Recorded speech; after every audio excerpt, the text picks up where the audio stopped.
আমরা চৌধুরীর সাথে লাল সবুজের জার্সি গায়ে খেলার স্বপ্ন দেখেন রোনাল্ড সুলিভান। নিজ মুখেই স্টার প্লেকে জানিয়েছেন এই কথা। বাংলাদেশের ক্যাপ্টেন জামাল ভুঁইয়া বলেছেন, সান মারিনোর বিপক্ষেই জাতীয় দলের হয়ে খেলার জন্য প্রস্তুত রোনাল হিসেবে।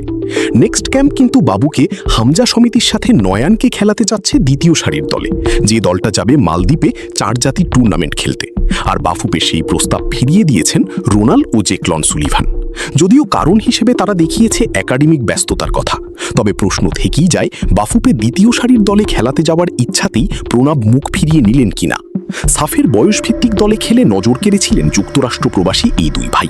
এরপর থেকেই ফুটবল ফ্যানরা অপেক্ষায় ছিলেন আবার কবে তাদের দেখা যাবে লাল সবুজের জার্সিতে। তবে এখনই সেই সুযোগ মিলছে না।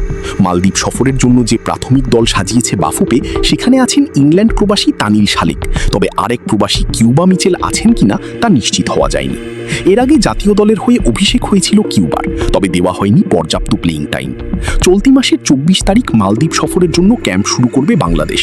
সবকিছু ঠিক থাকলে 30 তারিখ রওনা হবে মালদ্বীপের উদ্দেশ্যে।